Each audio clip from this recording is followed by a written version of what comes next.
ቢስሚላህ ወልሐምዱሊላህ ወሰላቱ ወሰላሙ ዐላ ረሱሊላህ ሰለላሁ ዐለይሂ ወሰለም እንደገና ተመልሰናል። ወሷሂቢ ቢልጀንቢ ማለት በቅርብህ የሚገኝ ባልደረባ ወይም ጓደኛ፣ የሥራ ጓደኛ ወይም የጉዞ ጓደኛ ወይም ደግሞ በተለያየ አጋጣሚ በአንድ መድረክ ላይ የምታገኘው ሰው ማለት ነው። ባለቤቱም ብሎ የተረጎመ ይኖራል፣ ሁሉንም ያካትታል። ወብኒ ሰቢል መንገደኛም እንደዛው ኢህሳን ልታረግለት ይገባል ይላል። አንድ ሰው ለሥራ ጉዳይ ይወጣል ወደ ማያቀው አካባቢ። በዛ ጊዜ ማያቀው አካባቢ ላይ ሲደርስ ግራ ይጋባዋል። ምናልባት ገንዘቡ ስንቁ ሊያልቅበት ይችላል፣ ማደሪያ ሊያጣ ይችላል፣ የተለያዩ ችግሮች ሊያመው ሊደክመው ይችላል። የዛ አይነት ችግር ያጋጠመውን ሰው ልትረዳው ይገባል ማለት ነው። በቤት አስገብተህ አስተናግደህ። በተለይ በገጠር በአሁኑም ጊዜ አለ። ማንኛውም ሰው ሲጓዝ ብሎ ሲደክመው የመሸበት እንግዳ ይላል። ክርስቲያኖች እንኳን ሳይቀሩ ቤት ለዝገር ነው ግባ ነው የሚሉት ማለት ነው። ጥሩ ባህል አለ። የዛ አይነት ነገር በከተማ እየከሰመ ነው በአሁኑ ጊዜ። ያ እሱ ራሱን ችሎ ታላለ በስተቀር ቤርጎር ነው የሚለው። ቤርጎ የሚከብለው ከሌለ ማን ያስገባዋል? ምናልባት ምንም ከሌለው ኪሱ አርዲጋ ይጋለጥ ይችላል። አንድ ሰው አፋውጥቶ በተለይ እንደዚህ ቸግሮኛል ያገሩ እንግዳ ነኝ እርዳኝ ካለ አልፈው ልትሄድ አይገባም። አላህ አዙሃልና ወብኒ ሰቢል የመንገድ ልጅ ይለዋል። ምክንያቱም ማያቀው ሀገር ላይ አንድ ሰው መንገድ ላይ ተመሸበት በገሌ ዘመዴ ቤት ገባለሁ ማለት አይችልም። እናት አባቱ መንገድ ሆነ ራሱ የመንገድ ላይ የወደቀ ማለት ነው፣ የጎዳና ተዳዳሪ እንደሚባለው። የዛ አይነቶቹን እንግዲህ ችግርና ጊዜ የጣላቸውን ሰዎች ልትረዳቸው ይገባል ይላል። ወማ መለከት አይማኑኩም እንዲሁም ደግሞ ከነዚህ የማህበረሰብ አባላት አልፋችሁ እጆቻችሁ የተቆጣጠሯቸውንም ክፍሎች እንደዛው ኢህሳን ዋሉላቸው ይላል። ማለት ምንድነው? በወትሮ ጊዜ ባሪያ የሚባል ነገር ነበር። በጦርነት ማርከው ባሪያ ያረጉና የግል አገልጋይ ያረጓቸዋል፣ ወይም ደግሞ በገንዘባቸው ይገዛሉ፣ አገልጋይ አድርገው ይዟቸዋል ማለት ነው። እነዛ ባሪያዎች አላህ እንግዲህ በአጋጣሚ በእናንተ ቁጥጥር ስር ያውላቸውም ዙሮ የሰው ልጆች ናቸው። እነዛን ሰራተኞችህንና የግል አገልጋዮችህን ዝም ብለህ እንደ ውዳቂ ነገር አድርገህ ማየት የለም። ሁቁቅ አላቸው አንተ ዘንዳ። ከምትበላው ታበላቸዋለህ፣ ከምታለብሰው ታለብሳቸዋለህ። ታቅማቸው በላይ የሆነ ስራ አታስገድዳቸውም፣ ካዘዝካቸውም ትረዳቸዋለህ እንጂ አንተ ባሪያ ነህና የማችለውን ነገር ሁሉ ተወጣው እያልክ ልታስጨንቀው አይገባም ማለት ነው። ልታስረበው ልታስጠማው አይገባም። እንዲሁም ደግሞ እንስሳትንም ይጨምራል። ወማ መለከት አይማኑኩም አንድ ሰው በቤቱ እንስሳት በግ፣ ፍየሎች፣ ግመሎች፣ የቀንድ ከብቶች፣ ውሻ፣ ድመት እንኳን ሳይቀር የራስህ የግል ካለህ እነዛ ሁሉ ሁቁቅ አላቸው። እነዛን ሁሉ ሁቁቃቸውን አውቀህ ባላ አቅምህ ሁሉ መጠበቅና መንከባከብ ግዴታ ነው። የማትችል ከሆነ የቤት እንስሳዎች ራሱ ያስጠይቁሃል፣ ወይ ማሰናበት መሸጥ መለወጥ አለብህ እንጂ አንተ ቤት ተቀምጦ ማንኛውም ነፍስ መሰቃየትና ችግር ላይ መውደቅ አይገባውም፣ ተጠያቂ ነህና ማለት ነው።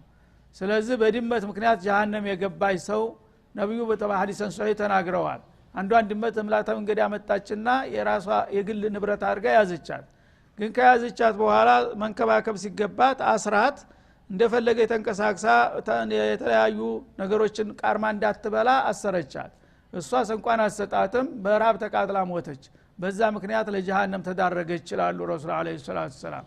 በተቃራኒው አንድ ሴት በሽርሙጥና ሙያ እድሜዋን የፈጀች ነበረች፣ የታወቀች ባለጌ ማለት ነው። ከለታት አንድ ቀን በጉድጓድ ውሃ አጠገብ ስታልፍ አንድ ውሻ በጣም ውሃ ጠምቶት ውሃ ከጥማቱ ብዛት የተነሳ ጉድጓዱ አፋፍ ላይ ያለውን ጭቃ ይልሰዋል፣ ተቃጥሎ ማለት ነው። ያኔ በጣም አሳዘናት። አሁን እሷ ውሃ መቅጃ አልያዘችም፣ ጉድጓዱ ውሃ ነው እና ምን ላድርገው ብላ ተጨነቀች። እንደዚህ በጣም ተጠምቷል። እሷ ቀስ ብላ ወርዳ ደረጃ ላይ በዛ የተንሸራታ ወዳ ጠጥታ ስትወጣ እሱ ጅራቱን እየቆላ እየተቅለበለበ ታገኘዋለች ማለት ነው። ከዛ ሁኔታው ሲሰማት ሽፍን ጫማ ለብሳ ነበረ። ያን ሽፍን ጫማዋን አወጣችና ወርዳ እንደገና ተዛ ከውሃው ተጉድጓዱ ውሃ በጫማዋ ሞልታ እንደ ቦት ባለ ጫማ በጥርሷ አንጠልጥላ እየተፍጨረጨረች ወጣች። ያንን አጠጣች ለዛ ለውሻ። በዛ ምክንያት እድሜ ልኳን በዚና የኖረችን ሴት ነፃ አውጥቼሻለሁ ለጀነት ብዬሻለሁ አላት አላህ Subhanahu Wa Ta'ala። እና አይታወቅም ሰው በምን እንደሚማር ማለት ነው። አንዱ ደግሞ መጥረቢያ ይዞ በመንገድ ላይ እየተጓዘ ሾካማ የሆነ ዛፍ በመንገር ላይ እንደዚህ ተንጠልጥሎ አላፊ አግዳሚውን ይዋጭራል የጊዜ ይሄ ዛፍ እንደ ሰዎችን ያዋጭራልና በዛች መጥረቢያ ቀርቀፍ አርጎት አለ በዛ ምክንያት ፈሸከረ الله له فغفر له ብዙ ሰዎችን ያስቸገረች ሾህ ስለነበረች በዛ ምክንያት ተማረ ይላል ማለት ነው ስለዚህ ኸይር ስራ አይናቅም እና እነዚህ እንግዲህ ጥቅቅን ነገሮች ሰዎች እንዳውም ብዙ ጊዜ ደንታ የማይሰጧቸው ነገሮች ነበሩ ግን አላህ Subhanahu Wa Ta'ala ኢህሳንን ይወዳልና በእነዚህ ሁሉ አጋጣሚዎች ሊምራችሁ ይፈልጋል ወረታ ይሰጣቸዋልና አትናቁ በተለይ አስሐበል ሁቁቅ የተለየ ቁርኝት ያላቸው የሆኑትን ወገኖች ሐቃቸውን ማክበር አለባችሁ ይላሉ ማለት ነው ማመለከት ሃይማኖትኩም ማለት በቤታችሁ የሚገኙትን የቤተሰብ አባላት ሰራተኞችን እንዲሁም ባሪያ በነበረበት ጊዜ ባሮችን ከዛ አልፎ የቤት እንስሳት ነፍሳትን እነዛን ሁሉ ሁቁቃቸውን መጠበቅ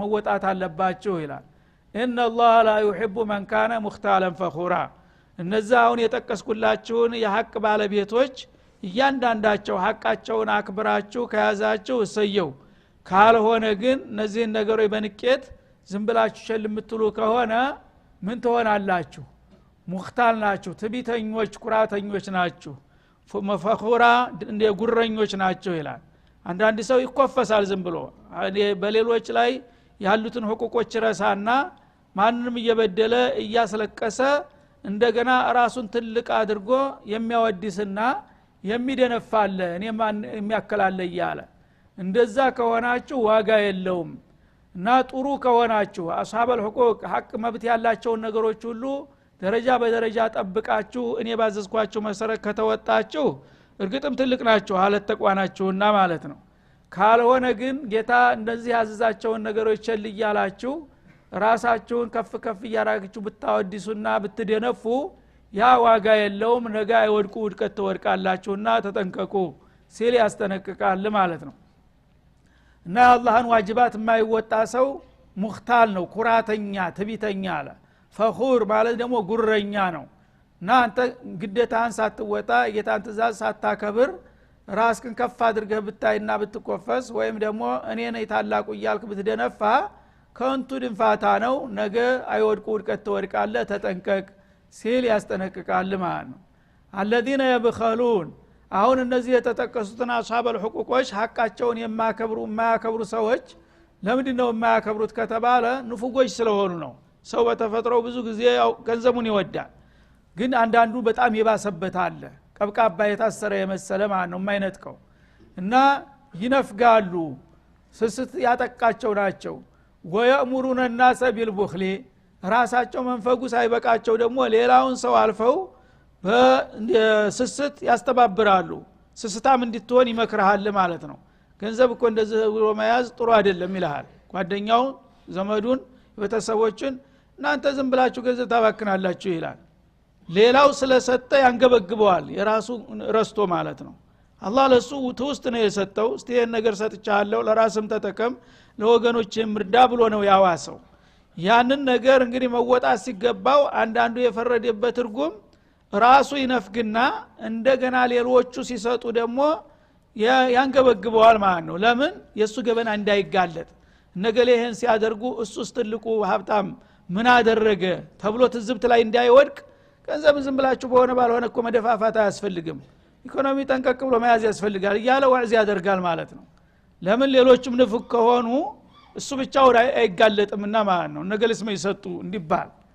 ይህ አይነት እንግዲህ ሱብሃንአላህ በሌሎች ሰዎች ገንዘብ ሳይቀር የሚነፍጋለ የራሱ መንፈቅ ሳይበቃው ማለት ነው ምክንያቱም አንድ ሰው ብቻውን ከቀረ ለትዝብት ይጋለጣል ሌሎቹ የሚቸሩ ከሆነ እሱ ብቻውን ከቀረ በተለይ ሻል ያለ ከሆነ እገሌስ ምን አደረገ ነገሌ 1000 3000 ሰጡ ተተባለ ዳጎስ ያለው ደግሞ 10000 ነው የሚጠበቅበት ስለዚህ እሱ 10000 እንዲባል ሲጠበቅ እሱ ጭራሹን አልተሰጠም ከተባለ ሞራሉ ያቃል ማለት ነው ሰው እንደሚታዘበው ስለዚህ ምን ያህል በተዘዋዋሪ መንገድ እነዚህን የሚሰጡትን ሰዎች ንሸጣዎችን ይከመክማቸዋል ማለት ነው እናንተ እኮ ዝም ብላችሁ የማያስፈልግ ነገር ሁሉ ነው እንትን የምትሉት ገንዘብን በጥንቃቄ መያዝ ያስፈልጋል እያለ ለነሱ ያሰበ መስሎ ይመክራቸዋል ይዟቸው ሊጠፋ ማለት ነው እና የብኸሉና ለራሳቸው የሚሰስቱና የሚነፍጉ ወየእሙሩነ الناس بالبخل ከዛ አልፎ ደግሞ ሌሎችን ሰዎች እንደሱ ንፉግ እንዲሆኑ የሚመክርና የሚያስተባብር የሆነ ሰው አለ ይላል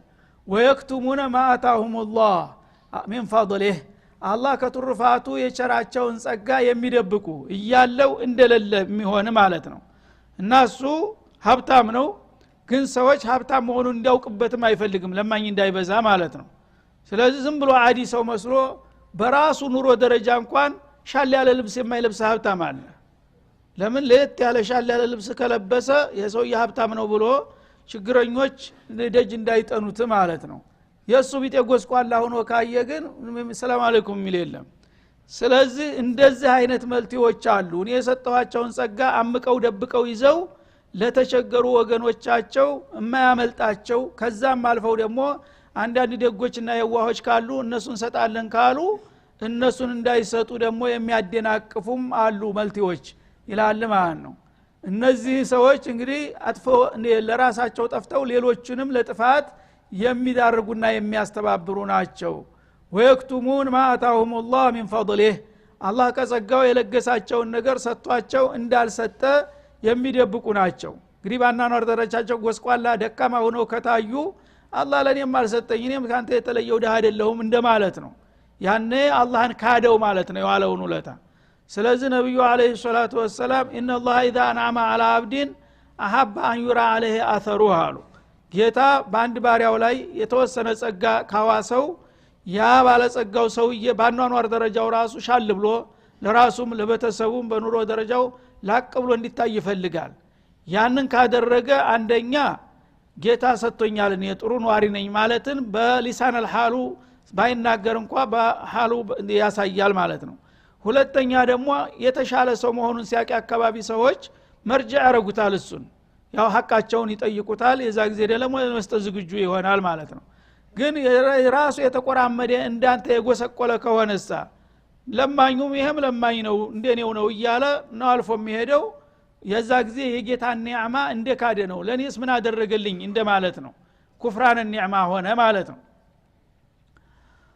እና አንድ ሰው መጣ በነብዩ ጊዜ አለይሂ ሰላቱ ሰላም በደዊ ነው እና በጣም የተቆራረጠች ጎስቋላ የሆነች ልብስ ለብሶ ይመጣል ሲያውት ግን አነጋገሩ ሁኔታው ሲያውት ሻል ያለ ሰው ነው እና አንተ ለመሆኑ ገንዘብ አለ እንዴት ነው ኑሮ አሉት አለኝ አልহামዱሊላህ አላቸው ምን አለ አሉት በዛ ጊዜ እንግዲህ ገንዘብ የሚባለው ሀብታም የገጠር ሀብታም ነው ብዙ ግመል ያለው ብዙ ፍየሎች ብዙ በጎች ብዙ እርሻ አትክልት ያለው ነው ሀብታም የሚባለው ያን ሁሉ ቆጠረላቸው ታዲያ ሁሉ ካለ ለምንድነው እንደዚህ ጎስቋላ ሆነ የምትኖረው አላህ እኮ አንድ ኒዕማ የሰጠውን ሰው ሻል ባለ ገጽታ እንዲታይ ይፈልጋል ያን ጊዜ በይዘትህ አላህን እንዳመሰገንክ ይቆጠራል እንደ ሌላው ችግረኛ አይደለሁም አላህ ሰጥቶኛል እንደማለት ነውና በዚህ መልክ እኮ ጎስቋላ ሆነ መታየት የአላህን ኒዕማ እንደመደበቅና ለኔም አልሰጠኝም ብለህ እንደመውቀስ ይቆጠራል በማለት አስጠነቀቁት ማለት ነው ስለዚህ ስስት በጣም አደገኛ የሆነ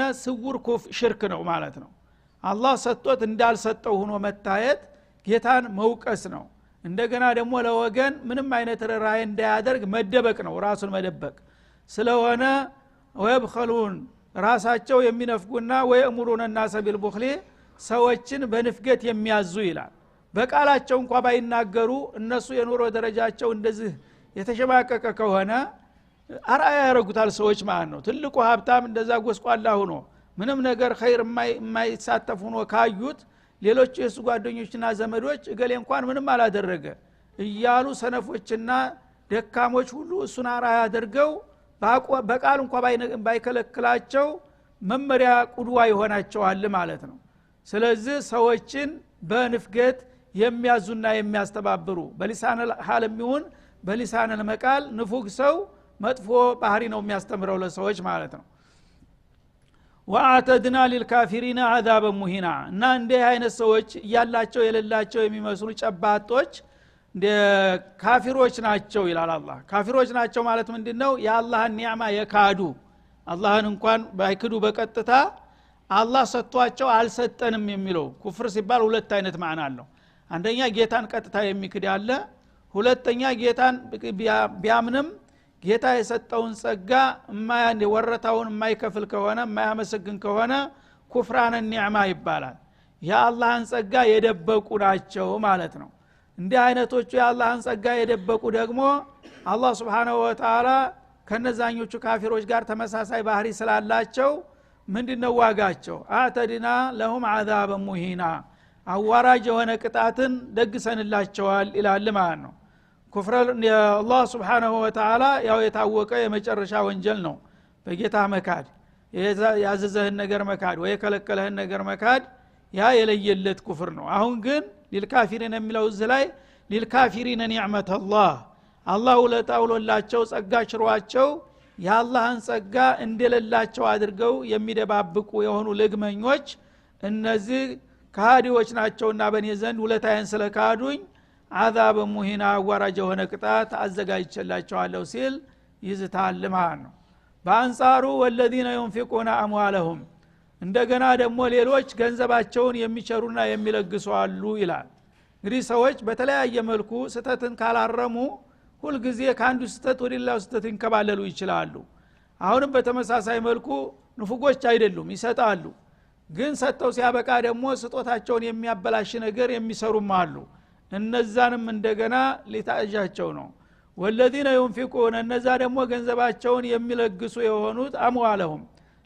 ገንዘቦቻቸውን ይሰጣሉ ይቸራሉ አለ ግን የሚቸሩት ለማን ብለው ነው ለኔ ብለው ቢሆን ኑሮ ምንኛ መልካም ነበር የሚሰጡት ግን ሪአ الناس ይላል ሰው እንዳይላቸው ነው ለጉራ ብቻ ነው የሚሰጡት ማለት ገሌ ሀብታም እኮ ይሄን ያላደረገ ተብሎ ዝናው እንዲነገርለት ብቻ የሚሰጥ አለ ማለት ነው የፊተኛው ጭራሹን ጉራም አይፈልግ ምንም አይፈልግ በቃ ዘግቶ ቁጭ ነው ያለው ይሄኛው ደግሞ ይመነዝራል ይሰጣል ይበትናል የሚሰጠው ግን ለአላህ ብሎ ሳይሆን ለሰው ይውልይሉን ታለ ጉራ ነው ማለት ነው ገሌ እኮ ጀግና ነው ማሻአላህ እሱን ማን ይወዳደራል እየተባለ እንዲወደስ ማለት ነው ወላ يؤمنون بالله ولا باليوم الاخر በአላህና በመጨረሻ ቀን ግን አያምኑም ይሄን ነገር የሰጠኝ አላህ ነው ስለዚህ የሰጠኝን በመስጠቴ ግዴታዬን እወጣለሁ ከጌታ ወረታዬን አገኛለሁኝ እንደገና የውመል ቂያማ ደግሞ ስንቅ ይሆነኛል በሚል አላማ ሊያወጣው ሲገባ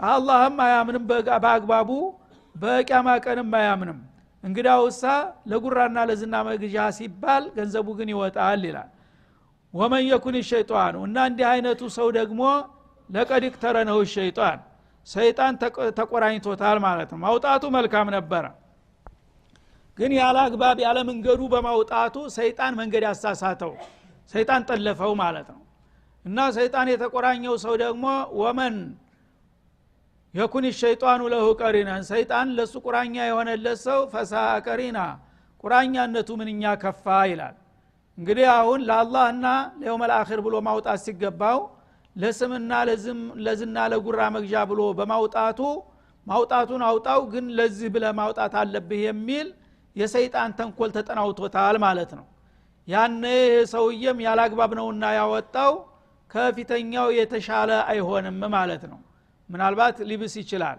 ያኛው ቢያንስ እንኳን ለጊዜው ገንዘቡን ቆጥቦ ይዟል ይሄ ግን ገንዘቡን እየወጣ ነው ግን ላልሆነ አላማ በማውጣት እንደገና አላህን አስቀይሞ ሰይጣንን አስደስቷል ሰይጣን ጋር ባልደረባ ሆኗል ማለት ነው ሰይጣን ባልደረባ ጓደኛ የሆነለት ሰው ደግሞ ተሱ ምን ኸይር ተጠብቃለህ የሚሰራው ስራ ለይስሙላ ለጉራ ነው እንጂ ለአላህ ብሎ እስካልሆነ ድረስ ይሄም ዋጋ ቢስ ነው ማለት ነው وماذا عليهم لو امنوا بالله እንዲህ አይነቶቹ አስመሳዎችና ጉረኞች ማውጣታቸው ካልቀረ ያንን የሚያወጡትን ነገር በአላህ እምነት ላይ ተመርኩዘው ቢያወጡት ምንኛ ምን ይከለክላቸው ነበር ይላል ምን ትጎዳለህ ማውጣትህ አልቀረ ግን የፈጠረህ ጌታ ያ ባዘዘኝ መሰረት ለአላህ ብዬ ነው የምታወጣው ብትል ኑሮ ምንኛ ባማረብህ ይላል ወለው ሚል አኺር በመጨረሻው ቀን ደግሞ ነገ የውመል ቂያማ ወመላ ينفع مال ولا بنون ልጆች ገንዘብ በማይጠቅምበት ጊዜ የዛ ጊዜ ይረዳኛል ይደርስልኛል ስንቅ ይሆነኛል ብለህ ብታወጣ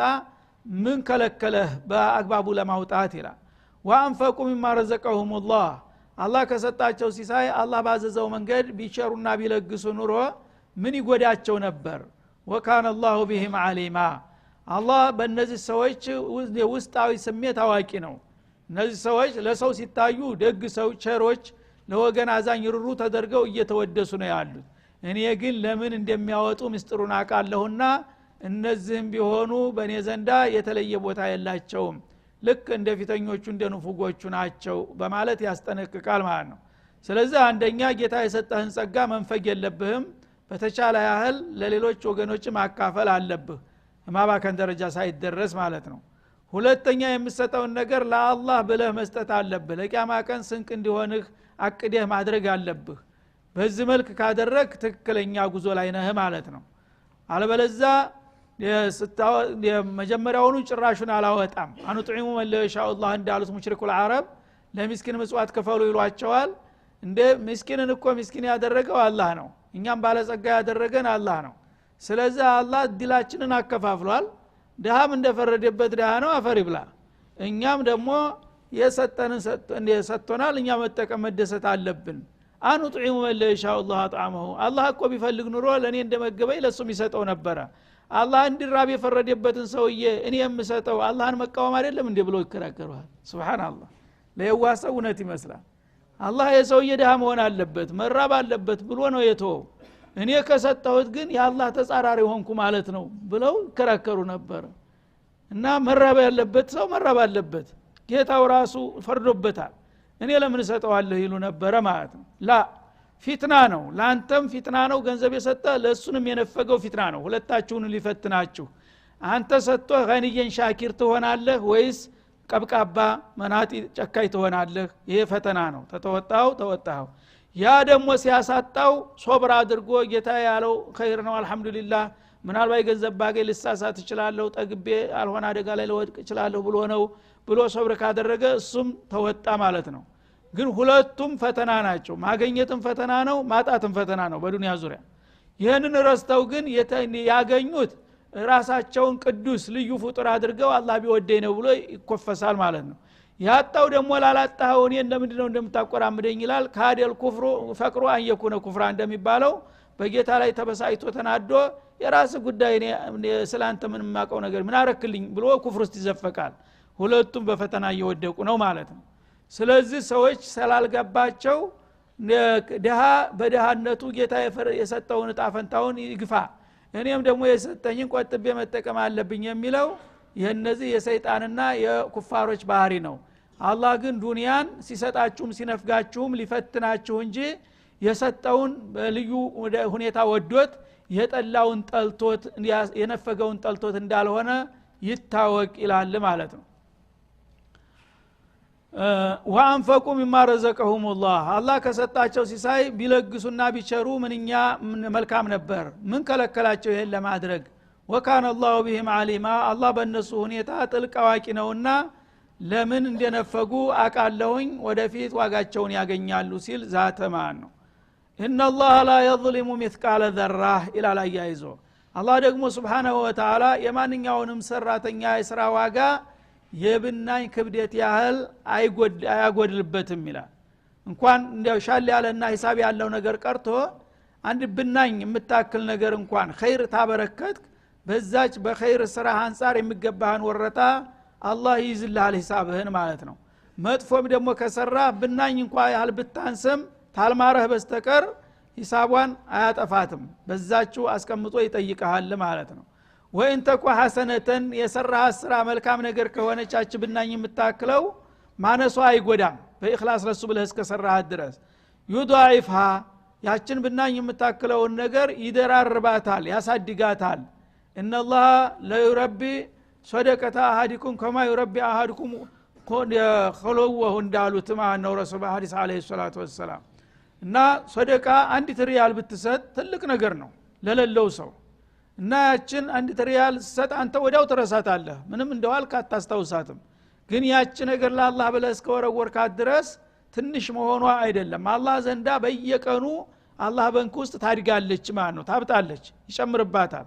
ባሪያዬ ለነብሎ ነው ይችን የሰጠው፣ ይቺ የተራበ አንጀት አርሳለች፣ ስለዚህ የዚች አጅር በየቀኑ መባዛት አለበት እያለ ያድጋል ያድጋል ያድጋል። የውመል ቂያማ መላይን ሆኖ ሊመጣ ይችላል አንዱ ሪያል ማለት ነው በእኽላስ ከሰጠው። ያኔ ይሄ በጣም የተቆለለና የሚያጎመጅ ትልቅ ምንዳ የወርቅ ህንጻ ይገነባልሃል ጀነት ውስጥ ማለት ነው የብር። እና ባሻጋሪ ስታየው እንደ ፀሐይ የሚንቀለቀል ሰማይ ጠቀስ ቤት ታያለህ፣ ትጎመጃለህ። ይሄ ቤት ምን አይነት እድለኛ ሰው ነው፣ ይሄን የተደረገው በሚል ጊዜ ያንተ ሊሆን ይችላል ይላል እኔ ይሄንን የሚገዛ ነገር ምን ሰርቼ ትላለህ አይ በእንዲህ አይነት ጊዜ እንደዚህ ትንሽ ነገር አልወረወርክም እንዴ ለአንድ ለተራበ ምስኪን ይላል አው የዛ ዋጋ ነው ይሄን ያመጣልህ ይላል ሱብሃንአላህ እና ይضاعፉ ደራርቦ በስንት ጊዜ አባዝቶ ታሰብከውና ተከሰብከው ተጠበቅከው በላይ ተከምሮ ይመጣል ምንዳው ማለት ነው ወዩቲ ሚለዱን አጅረን አዚማ ከዛም በላይ ከሱ የሆነ ታላቅ ምንዳ ሽልማትም ይጨማምርበትና ያልጠበቅከው ነገር ተከምሮ ሊመጣ ይችላል ለኔ ብለህ እስከሰራው ድረስ ታዲያ እንደዛ ማድረግ ሲገባችሁ መንፈግ ለምን መጨከን ለምን ይላል አላህ Subhanahu Wa Ta'ala እና አጅረን አዚማ ማለት በአላህ አገላለጥ እንግዲህ ታላቅ ምንዳ የሚለው በእኛ መግለጫም ቋንቋ የለውም ማለት ነው አላህ ታላቅ ብሎ የሚያደንቀው ነገር በዱንያ ሰው